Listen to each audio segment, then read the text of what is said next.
Meus irmãos, a paz do Senhor Jesus, estamos aqui mais uma vez, mais uma semana juntamente com vocês, para estarmos juntamente estudando mais um assunto da nossa Escola Bíblica Dominical. Como de costume, nós estamos aqui, estamos falando um pouquinho, a respeito dos nossos assuntos da nossa Escola Bíblica Dominical. O tema da nossa lição desse trimestre é a razão da nossa fé. Assim cremos, assim vivemos.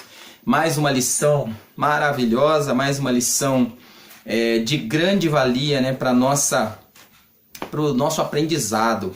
Então, mais uma lição muito boa, a qual nós estamos estudando a respeito daquilo que nós cremos, a respeito da nossa fé, do nosso credo, porque logicamente nós fazemos parte de uma igreja, fazemos parte de uma instituição e nós temos as nossas crenças, os nossos credos, aquilo que nós cremos, aquilo que nós vivemos. Então, nada melhor do que nós estarmos aí aprendendo a respeito dos nossos dogmas ou doutrinas bíblicas também, assim dizendo. Então, nessa semana, nós estaremos estudando a lição de número 4, falando a respeito do Senhor e Salvador Jesus Cristo. Então, vamos falar de uma personagem aí, de uma personagem maravilhosa, de um ser que se fez carne e habitou entre nós, um ser maravilhoso que nos deu aí, e nos deu a vida, que nos trouxe a paz.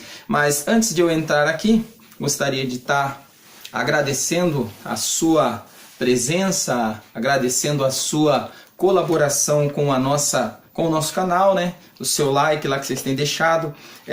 Continue conosco, continue aqui nos assistindo, deixando o seu comentário, o seu like.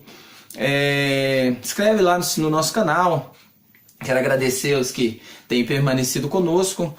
Continue conosco aí, nos ajude, nos dê as ideias, para nós estarmos aqui fazendo o melhor para Deus. Esse canal aqui é um canal onde nós postamos assuntos sobre a escola dominical. Então, aquele que gosta, você, que eu sei que tem pessoas aí que nos assistem, pessoas que têm acompanhado o nosso canal, que são fãs, que gostam mesmo da escola dominical. Então vamos lá, desde já, já quero te agradecer e pedir que você continue conosco. Mas vamos lá, vamos entrar aqui na nossa lição, que eu acho que é o importante, aquilo que nós precisamos aqui aprender a respeito das nossas lições aqui. Então, a nossa lição, como eu já disse, é a lição de número 4, nós estaremos falando sobre Jesus, sobre o nosso Salvador e sobre o nosso Senhor Jesus Cristo.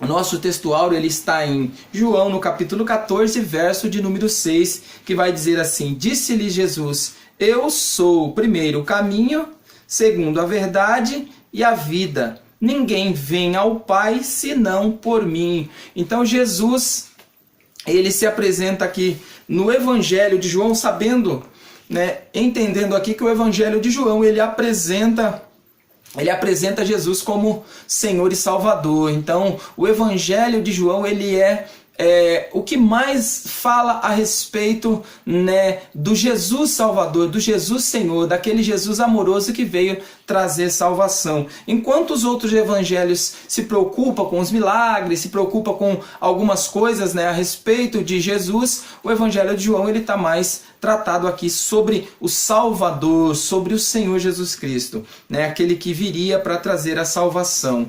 Mas fala mais, da parte mais emocional de Cristo. Mas vamos lá, a nossa verdade prática vai dizer assim: cremos no Senhor Jesus Cristo, o Filho unigênito de Deus, plenamente homem e o único Salvador do mundo. Então a nossa crença, nós cremos nisso, nós temos convicção nisso, que nós cremos que Jesus Cristo ele é o único, o unigênito, Filho de Deus, ou unigênito Filho de Deus, plenamente Deus e plenamente homem, aquele que se fez homem, né, que tomou aí essa forma humana e habitou entre nós. Porque se nós deixarmos de acreditar num Cristo que veio, que habitou entre nós e tomou a forma humana, se nós não acreditarmos nisso, então nós não temos base, nós não somos baseados nas Escrituras. Então, porque a própria Bíblia fala que se nós não acreditarmos, não crermos que Jesus veio como homem, seja maldito, seja anátema.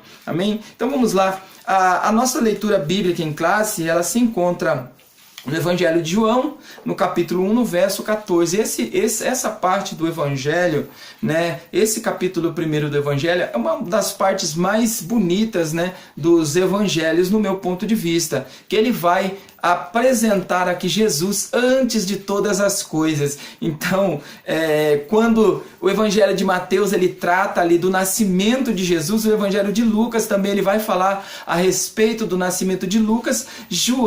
O Evangelho de João, ele vai falar de Jesus, ele vai falar de um Jesus antes, né? Antes mesmo de ele ter nascido, antes de ele ter nascido como homem. Então, os evangelhos, tanto Lucas como Mateus, ele fala do nascimento do Jesus homem.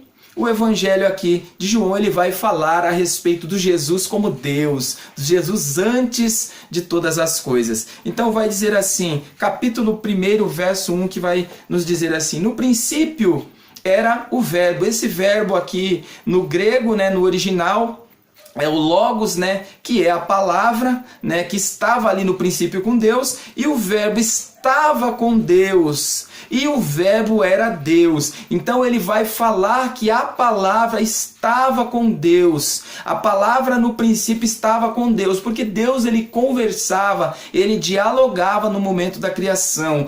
Deus ele não criou as coisas de uma forma calada ou em silêncio. Deus não criou as coisas em silêncio. Deus ele falou, ele verbalizou, ele conversou com alguém ali na criação. E nessa criação aqui, no período dessa criação, estava ali o Logos, que era o próprio Jesus. E o verbo era e estava com Deus. Ele estava no princípio com Deus. Então ele estava no princípio com Deus. Todas as coisas foram feitas por ele, e sem ele nada do que foi feito se fez. Nele estava a vida, e a vida era a luz dos homens.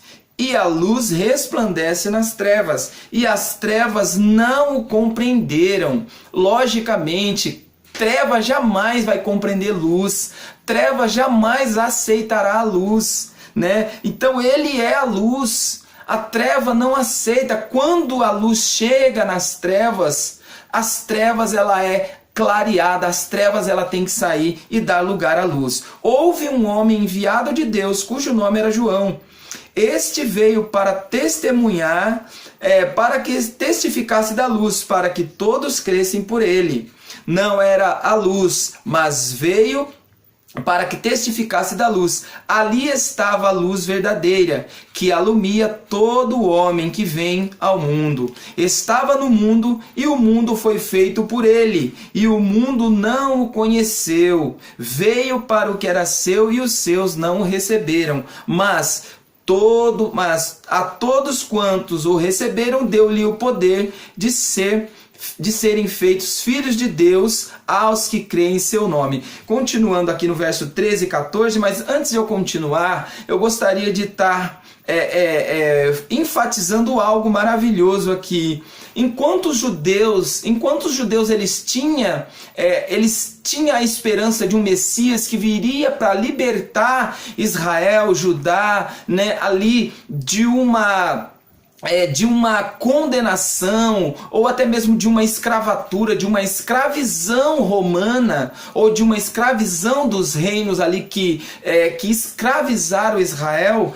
Jesus ele veio como Messias. Israel esperava um Messias, mas um Messias político, um Messias que viria para tomar as rédeas da cidade, do país, e mudar ali a história política daquele povo. Só que Jesus ele veio para algo maior.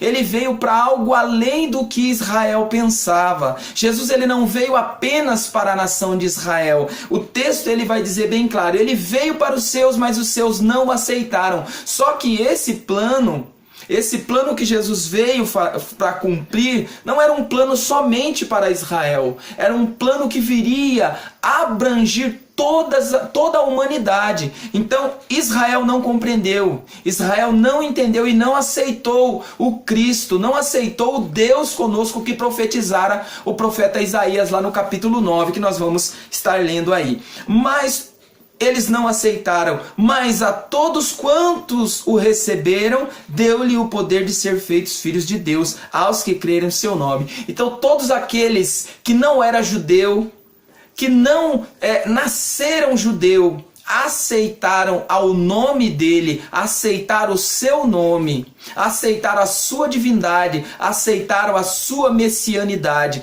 A esses foram feitos filhos de Deus, ou foram dado o poder de ser feito filhos de Deus. Continuando aqui, verso 13 vai dizer assim: os quais não nasceram do sangue, nem da vontade da carne, nem da vontade do varão, mas de Deus. Então ele está falando dos que nasceram, não na descendência judaica, não nasceram judeu, não nasceram na vontade, ou na vontade dos patriarcas, ou nasceram da descendência de Abraão, mas eles nasceram aqui na vontade de Deus. Por quê? Porque Jesus ele foi enviado por Deus. E o Verbo se fez carne e habitou entre nós, e vimos a sua glória, como a glória do unigênito do Pai, cheio de graça e de verdade. Então nós vamos aqui compreender a respeito do Messias, o esperado de todas as nações, aquele que veio e cumpriu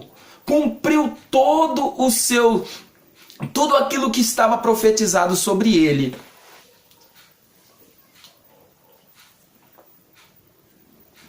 Tudo aquilo que estava profetizado sobre ele, desde o Antigo Testamento, que nós vemos lá em Gênesis capítulo 3, é o primeiro princípio do que Jesus viria fazer. Então ali já estava execrado, já estava indicado que Jesus viria e nasceria de uma virgem e viria a cumprir toda essa profecia que viria sobre ele aqui, indicando que Jesus viria para morrer por nós e ressuscitar ao terceiro dia. A nossa introdução vai dizer assim: há inúmeros pontos da cristologia dignos de ocupar a mente e o coração de todos os seres humanos. O nosso espaço aqui é exíguo para um estudo completo. Temos de nos contentar com algum ponto ou alguns pontos relevantes sobre a verdadeira identidade de Jesus, a provisão do Antigo Testamento sobre a obra redentora de Deus em Cristo é rica em detalhes. Os escritores do Novo Testamento reconheceram a presença e a obra de Cristo na história da redenção, nas suas instituições e festas. O nosso enfoque aqui é a verdadeira identidade de Jesus. Então nós vamos aqui compreender a respeito desse tão fantástico personagem que pisou nessa terra há mais de 2000 anos atrás ali. Então ele pisou nessa terra, ele veio como homem, ele entrou, ele foi colocado ali pelo Espírito Santo, ele foi colocado no ventre de uma mulher, ele veio como homem, ele habitou aqui, ele sofreu, como vai dizer o profeta Isaías, no capítulo 53, do versículo 1 em diante, até o verso 12, ele vai falar a respeito do sofrimento do Messias. Então Jesus ele passou por tudo isso e trouxe para nós essa paz, a qual o próprio profeta também, no capítulo 9 de Isaías, ele vai falar que Jesus, ele é o príncipe da paz, que esse menino que nasceu é o príncipe da paz. Então, esse nome ou essa personagem que nós conhecemos por Salvador, ele é uma personagem fora do comum, que até hoje ninguém conseguiu abafar, ninguém conseguiu tirar a beleza do nome de Jesus ou da sua pessoa. O Filho unigênito de Deus, o Filho de Deus. O apóstolo João explica o motivo que o levou a escrever o seu evangelho com as seguintes palavras: estes, porém, foram escritos para que creiais que Jesus é o Cristo, o Filho de Deus, e para que, crendo, tenhais vida em seu nome. João capítulo 20, verso 31. Temos aqui dois pontos importantes. O primeiro é sobre a identidade de Jesus. Ele é o Cristo e o Filho de Deus. O outro é o motivo dessa revelação, a redenção de todo aquele que crê nessa verdade.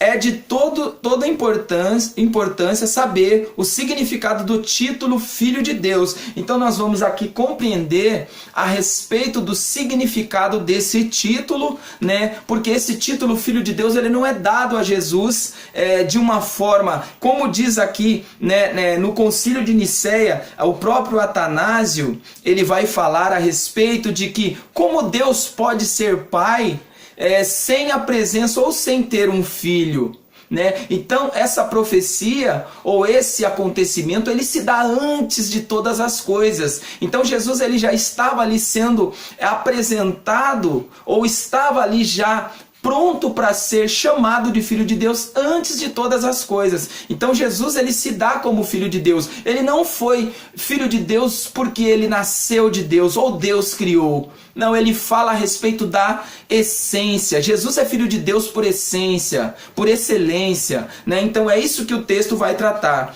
Filho de Deus. A profecia de Isaías anuncia: porque um menino nos nasceu, um filho se nos deu. Isaías 9, verso 6. Note que o menino nasceu, mas o filho, segundo a palavra profética, não nasceu, mas se nos deu. Então ele está falando aqui a respeito de um nascimento e de uma dádiva. Deus deu o seu filho, como o próprio texto de João ele vai dizer, né, que Deus, ele deu o seu filho para todo aquele que nele crê. Ele enviou o seu filho para morrer por nós, para todo aquele que nele crê não pereça, mas tenha a vida eterna. Porque Deus amou o mundo de tal maneira que deu o seu filho unigênito. Então esse filho foi dado, né? Esse filho foi dado.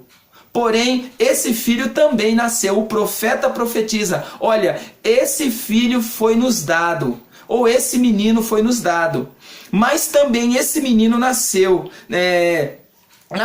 mas a palavra profética não nasceu, mas se nos deu. O nascimento desse menino aconteceu em Belém, mas o filho foi gerado desde a eternidade. João capítulo 17, verso 5, 24. Então não é que o texto aqui, ou o escritor, ele está falando a respeito de Deus gerar Jesus ou criar Jesus na eternidade, porque Jesus, ele é o Pai da eternidade. O próprio Jesus, ele criou a eternidade. Aquele que é Pai é aquele que gera. Então se Jesus criou a eternidade, então ele já era antes, né? Ele já era antes de todas as coisas, porque o próprio João vai falar: todas as coisas foi feito por ele, nada do que foi feito sem ele se fez. Então, aqui ele está falando a respeito de uma essência, que Jesus, ele é a essência de Deus, ele é da mesma essência, ele tem os mesmos atributos, ele tem as mesmas qualidades. Então, para Jesus ser Deus, ele não poderia ter sido criado por Deus, porque senão ele seria também uma criatura. Mas Jesus, sendo Deus,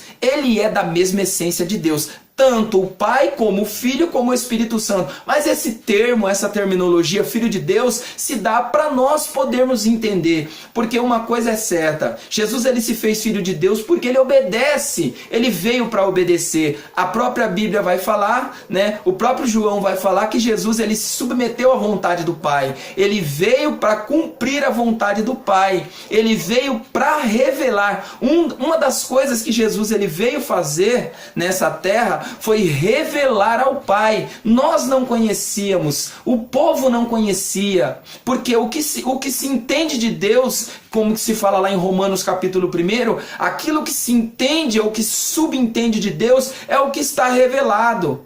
Mas Jesus, ele veio para mostrar, ele veio para nos mostrar o Pai, para que nós conhecêssemos o Pai através dele. Porque se muitas das vezes o judeu ele vai entender essa ambiguidade falando que Jesus ele era homem, ele não poderia ser Deus. Ele não poderia ser Deus porque ele era homem. Mas o próprio Jesus, quando ele fala, olha, eu e o Pai somos um, ele não estava querendo dizer que ele era a mesma, ele e o Pai era a mesma pessoa. Ele estava falando na essência, porque eu e o Pai, eu sou a mesma essência do Pai. Nós somos a mesma essência, né? Então era isso que Jesus estava querendo dizer. Embora o judeu não aceite, né? Embora os judeus não aceitem a Jesus como Filho de Deus ou como Messias, porém nós sabemos que Jesus é o Filho de Deus e é o Messias, porque ele é da mesma essência do Pai. Vamos continuando aqui. Das coisas e todas as coisas subsiste por ele. Colossenses capítulo 1, verso de número 17.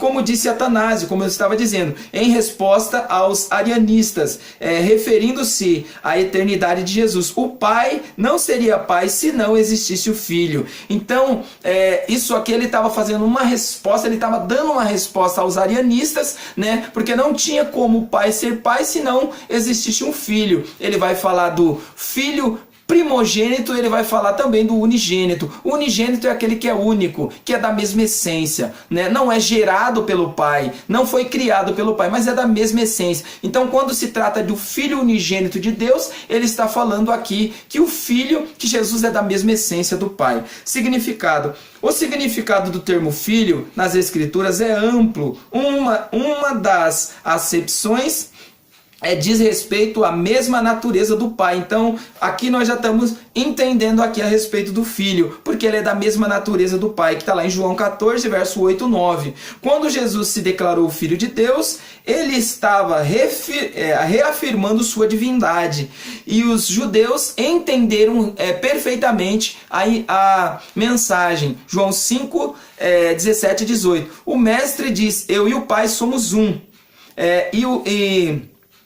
E mais adiante, no mesmo debate com os judeus, Jesus esclareceu o que significa ser filho de Deus, aquele a quem o Pai santificou e enviou ao mundo. Vós dizeis, blasfema, porque disse, sou filho de Deus. João 10, 36.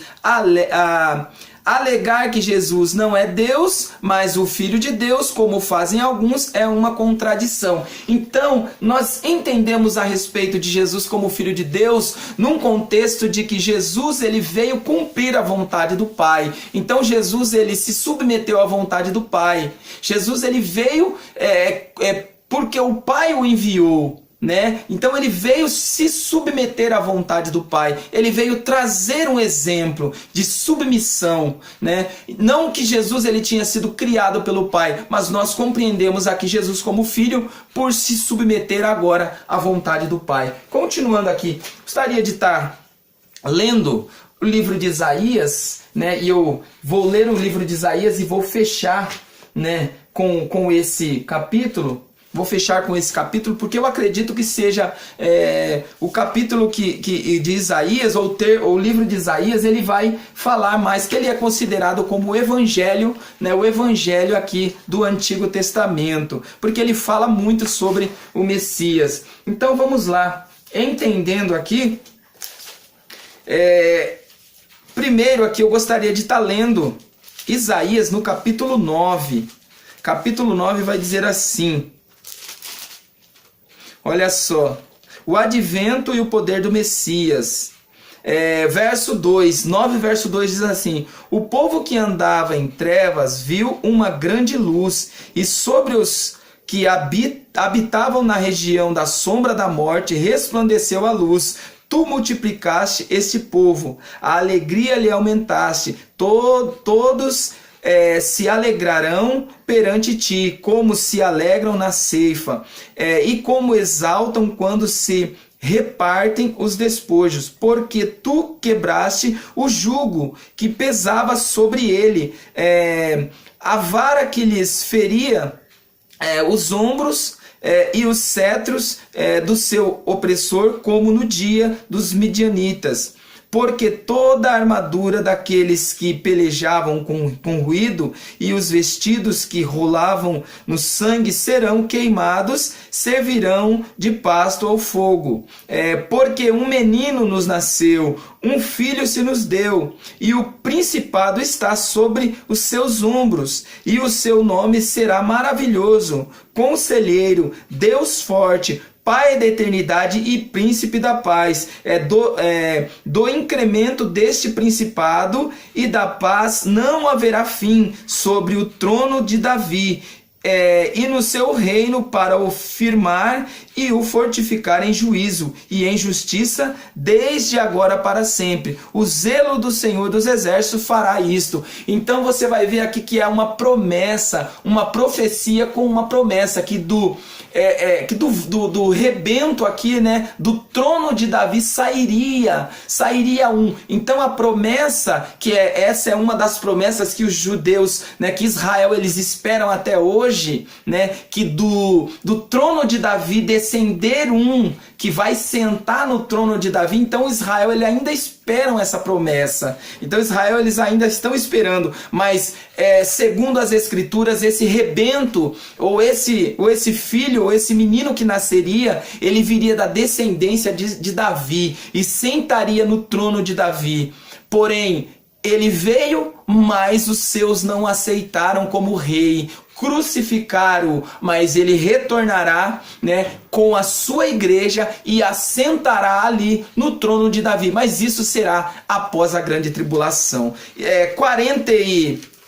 42 agora, Isaías no capítulo 42, ele vai falar a respeito do servo, o servo do Senhor. Eis que o meu servo, a quem sustento, o meu eleito, em quem se compraz a minha alma, pus o meu espírito sobre ele. Juízo produzirá entre os gentios, não clamarás, não se exaltarás, nem fará ouvir a sua voz na praça. A cana trilhada não quebrará, nem apagará o pavio que fumega. Em verdade, produzirá o juízo, nem faltará, nem será quebrantado, até que ponha na terra o juízo, e as filhas aguardarão a sua doutrina. Assim diz Deus, o Senhor, que criou os céus e os estendeu e formou a terra, e a tudo quanto produz, que dá a respiração ao povo que nela está, e o espírito ao que andam nela. Eu, Senhor, te chamei em justiça, e te tomarei pela mão, e te guardarei, e te darei por conserto do povo, e para a luz dos gentios. Então, mais uma promessa, que Jesus, ele viria, Jesus, ele sofreria. Essa cana trilhada, ela seria esmagada. Ele estava falando aqui que ela passaria, essa cana passaria pela moenda, mas ela não quebraria. Esse pavio aqui, o pavio que fumega, ele não se apagaria, ele não extinguiria. Então a luz que estava nele não extinguiria. Ele estava falando aqui a respeito da sua ressurreição, que no terceiro dia ele ressuscitaria. A cana trilhada não quebraria e o pavio que fumega, ele não se apagaria. Agora Isaías no capítulo 53, que é o que no meu ponto de vista é o mais bonito de todos aqui, está aqui em Isaías, que ele vai, né, verbalizar dessa forma. Capítulo 53, verso 1 diz assim: quem deu crédito à nossa pregação e a quem se manifestou o braço do Senhor, porque foi subindo como renovo perante ele, e como raiz de uma terra seca, não tinha parecer nem formosura, e olhando nós para ele, nenhuma beleza víamos para que o desejássemos. Era desprezado e o mais indigno entre os homens de dor e experimentado nos trabalhos, e como de quem os homens escondiam o seu rosto, era desprezado e não fizemos dele caso algum. Verdadeiramente ele tomou sobre si as nossas enfermidades e as nossas dores levou sobre si. E nós o reputamos por ferido, aflito de Deus e oprimido. Mas ele foi ferido pelas nossas transgressões e moído pelas nossas iniquidades. O castigo que nos traz a paz estava sobre ele, e pelas suas pisaduras fomos sarados. Todos nós andávamos desgarrados como ovelhas, cada um se desviava pelo seu caminho, mas o Senhor fez cair sobre ele a nossa iniquidade, a iniquidade de nós todos. Ele foi oprimido, mas não abriu a sua boca, como um cordeiro foi levado ao matadouro. E como a ovelha muda perante os seus tosquiadores, ele não abriu a sua boca. Da opressão e do juízo foi tirado. E quem contará o tempo da sua vida?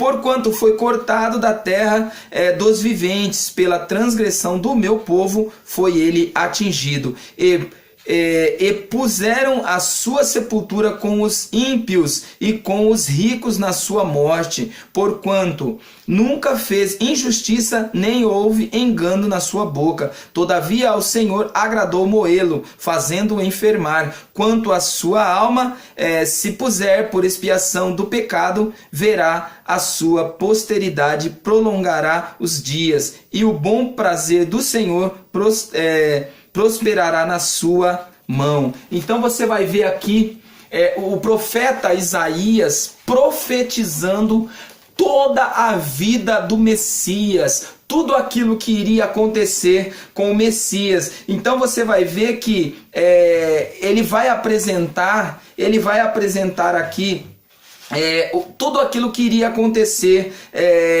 Tudo aquilo que ia acontecer com o Messias. Primeiro, ele fala a respeito das qualidades que o Messias teria, né? Então você vai ver que olha as qualidades que o profeta ele vai dar a respeito do Messias. Não tinha parecer. Então uma das qualidades, ele não tinha parecer, né? Ele não tinha uma boa aparência. Não tinha formosura, você olhava para ele e você não via beleza, né? Ele não tinha beleza, e era desprezado, indesejado. Ninguém o desejava como um rei, ninguém o desejava como Senhor.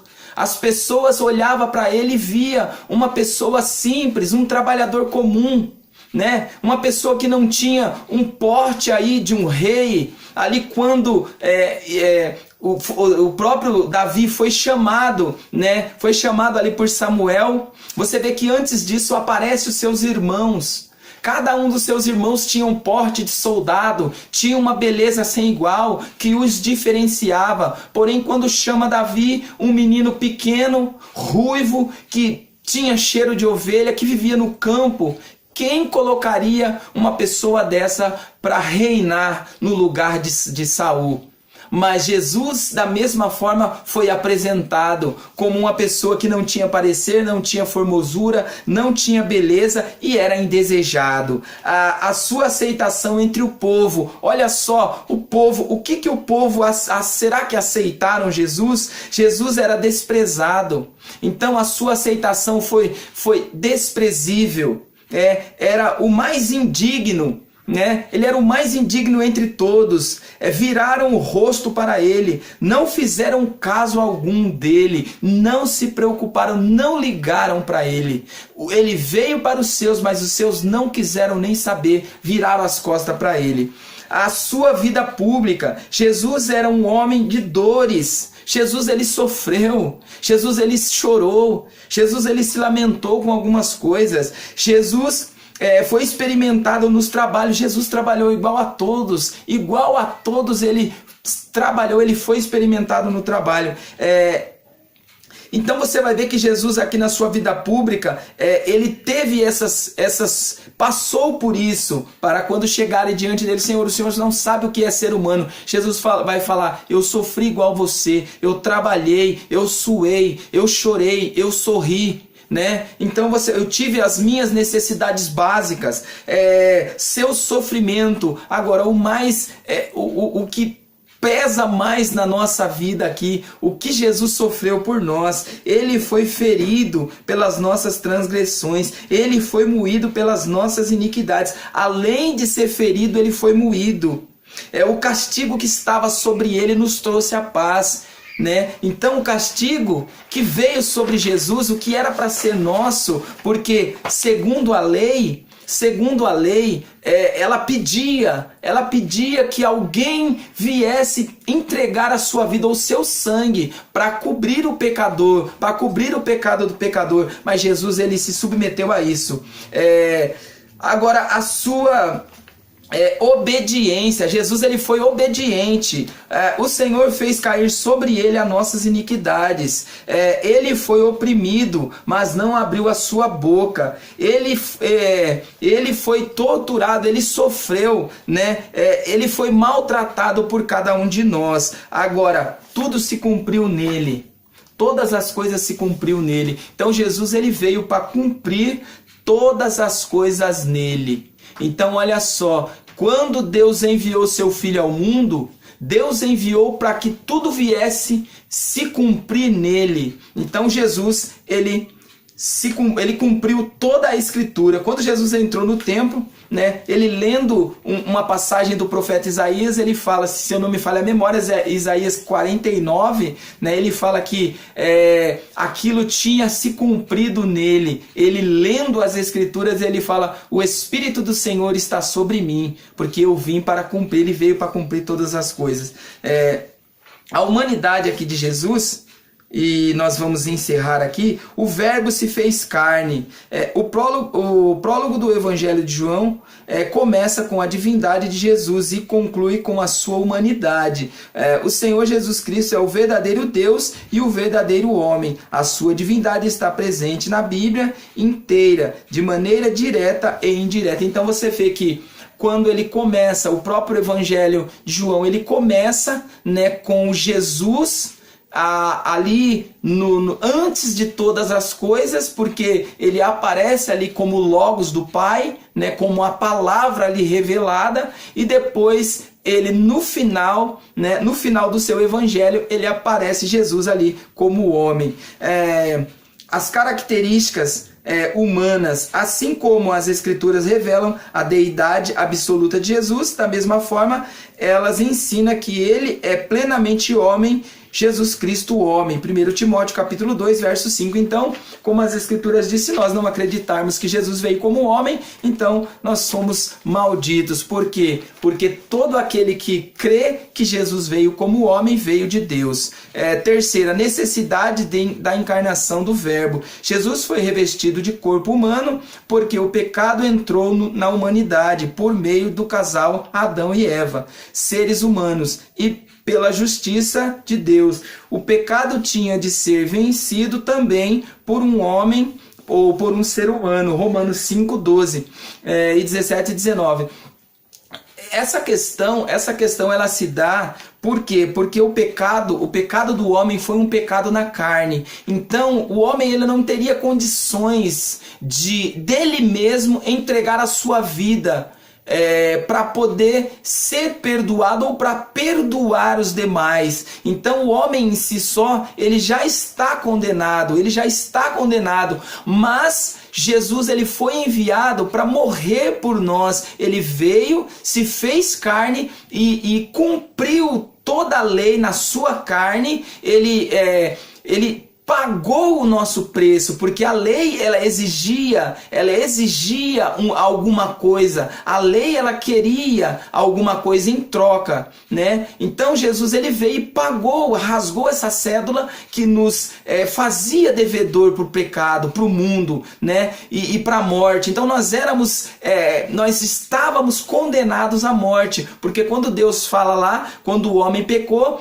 certamente morrerá. Então nós estávamos condenados à morte, e não somente uma morte física, mas também uma morte eterna. Jesus ele se encarnou, né? Cumpriu esse mistério, se encarnou, ele veio, morreu, pagou essa dívida, que para nós seria impossível, e deixou essa dívida quite agora, né, com a morte. E nós agora, em Jesus, temos vida. Então, através de Jesus, nós temos vida. Conclusão, o Senhor Jesus Cristo